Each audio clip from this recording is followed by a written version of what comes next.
그 다음에 이제 위안부는 이렇고, 노무동원에 대해서 좀 말씀드리면, 이게 뭐 복잡합니다만, 크게 요런 단계로 모집, 관할선, 징용, 요 세 가지로 그 노동력 동원이 이루어졌는데, 모집이나 관할선은 자발적인 겁니다. 자발적인 거고, 징용은 강제로 끌고 가는 거고요.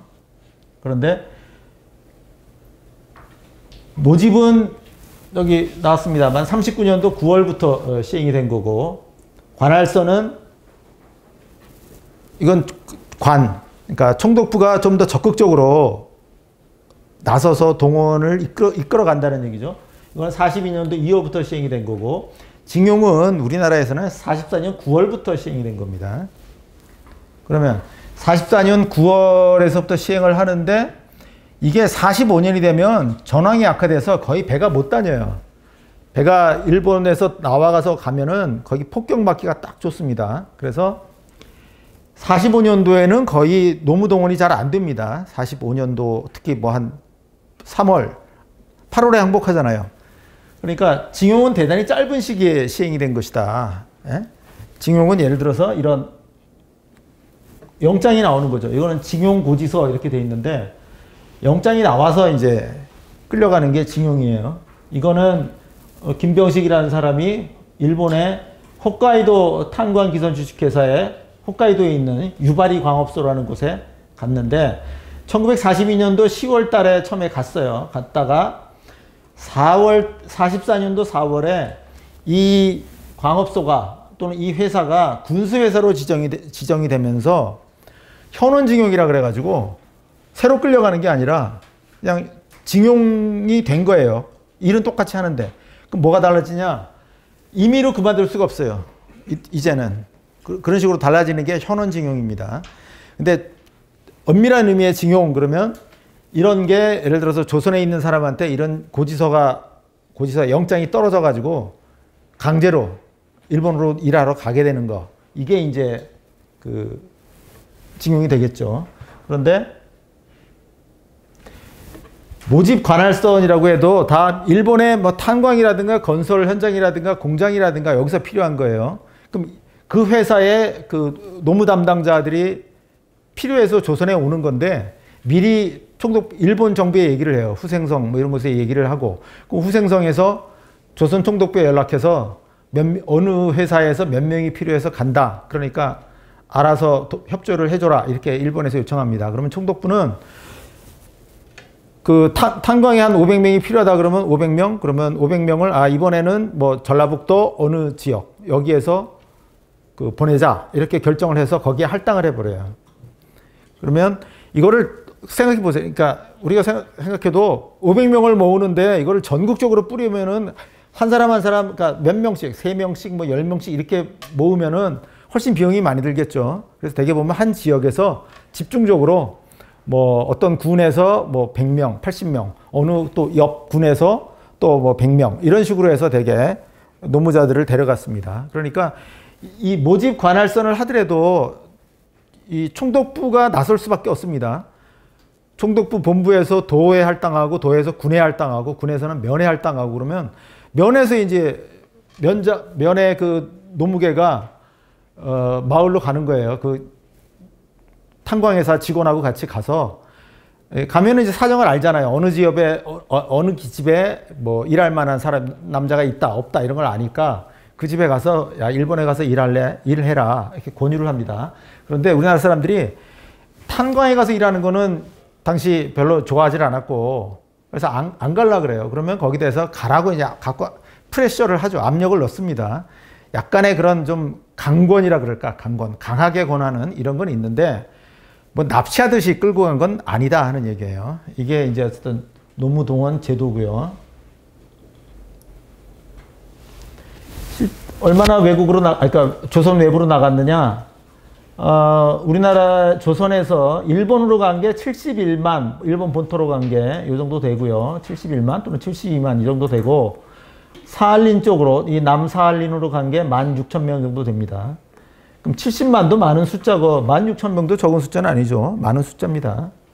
그런데 이거 말고 우리나라 내부에서 막 이동하는 게 있어요. 그러니까 근로보국대 이렇게 해서 이거는 단기적으로 일하는 건데, 남부지방에서 여기 남부지방에서 북부지방으로 가는 것도 있고 북부지방에 아무래도 그게 많았습니다. 광산도 있고 공사장도 많고 그다음에 그냥 같은 지역 내에서 도내에서 이동하는 것도 있어요. 각 전라북도 내에 있는 어떤 작업장에 사람들을 동원해서 일을 시켜요.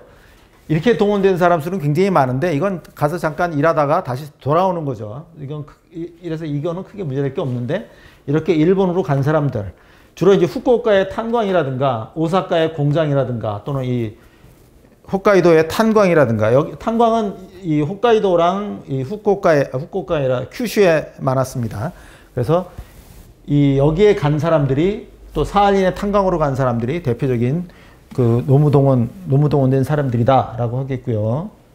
그 다음에 동남아로 이제 간 사람들도 있습니다. 여기서는 주로 이제 무슨 일하러 여기서는 그러니까 탄광에 가서 일을 하는 게 아니라 군 기지공사.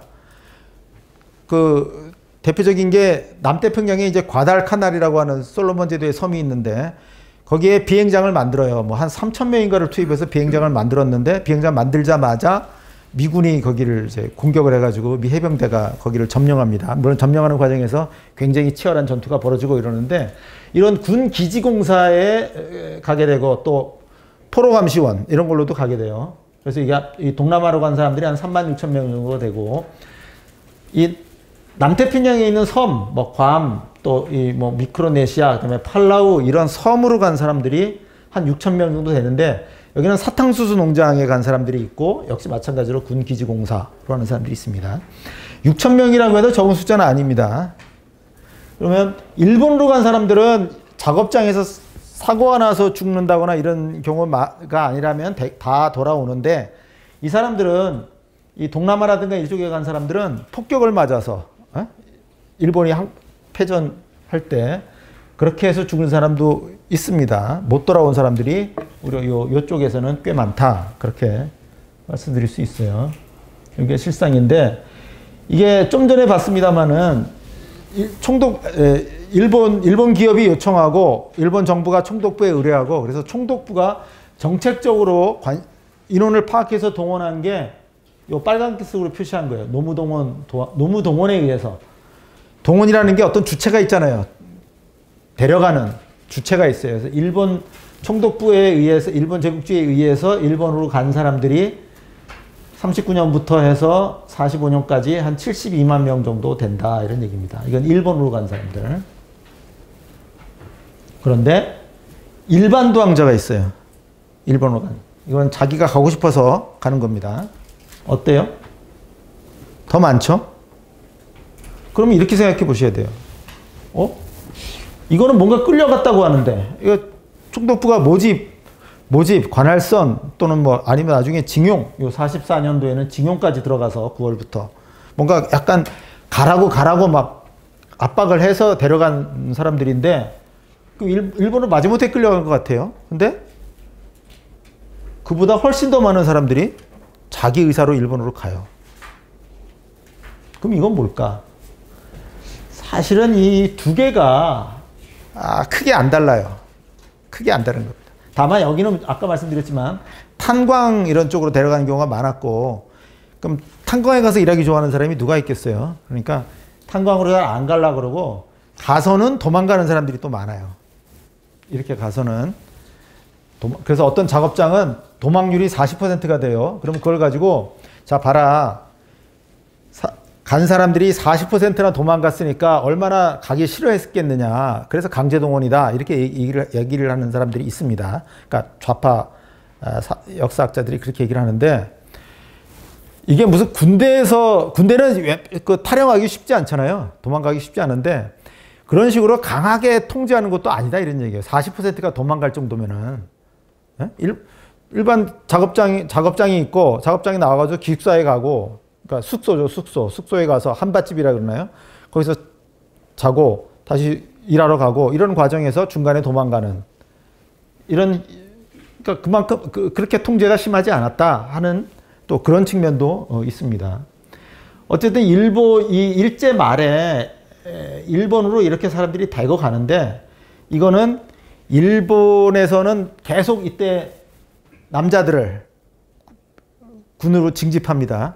일본군이 이 중일 전쟁부터 태평양 전쟁까지 한 200만 명이 죽었고요. 나중에 그 45년도 당시에 한 500만 명이었어요. 일본군이. 일본 본토에 있는 사람 뭐 어딥니까? 관동군 또 중국 또 동남아 이게 다 합쳐가지고 한 500만 명 정도가 그 일본군이 있었는데 계속 남자들을 끌어내는 거예요. 남자들을. 일본 내에서는.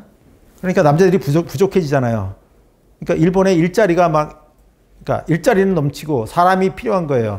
이럴 때 이 사람들을 막 데려가니까 이때부터는 통제를 안 해요. 강력하게 통제를. 그 전에는 30몇 년까지는 도항을 단속을 했습니다. 그래서 그냥 일본에 갈 수는 없어요. 일본에 그냥 가는 건 안 되고 일본의 어떤 기업에서 초청을 해야만 간다든가 하는 그런 식으로 단속을 했었는데 단속이 느슨해진 거예요. 이제 단속이 느슨해지니까 일본으로 이렇게 대거 가는 겁니다. 그래서 일본에 있는 일자리를 찾아서 사람들이 갔던 겁니다. 그럼 이 사람들하고 이 사람들이 사실상 크게 엄밀하게 구별이 안 된다는 겁니다. 도항자는 어쨌든 이 둘을 합친 게 도항자고요. 보면은 39년부터 45년까지 230만 명이 모두 일본으로 갔는데 그러면 이 사람들이 안 돌아왔으면은 거의 이만큼이 늘어나야 되겠죠. 그런데 볼까요? 39년도에 보면은 39년도에 96만 명이에요. 100만 명 정도밖에 안 늘어났죠. 엄밀하게 얘기하면 이제 이렇게 이해야 되겠죠. 저 사람들을 뺀 38년도 말의 숫자가 한 66만 명 정도 되는데 이 중에 다시 돌아온 사람도 있으니까 한 70만? 한 80만? 38년 말까지 80만 명이 있었고 120만 명이 늘었어요. 120만 명. 그런데 일본으로 간 사람은 240만이에요. 그러면 120만 명은 돌아왔다는 얘기죠. 그러니까 일본에 한번 가면 뭐 못 오고 이러는 게 아니라 가서 한 2년 정도 일하다가 다시 돌아오고 또 새 사람이 가고 이런 과정이었어요.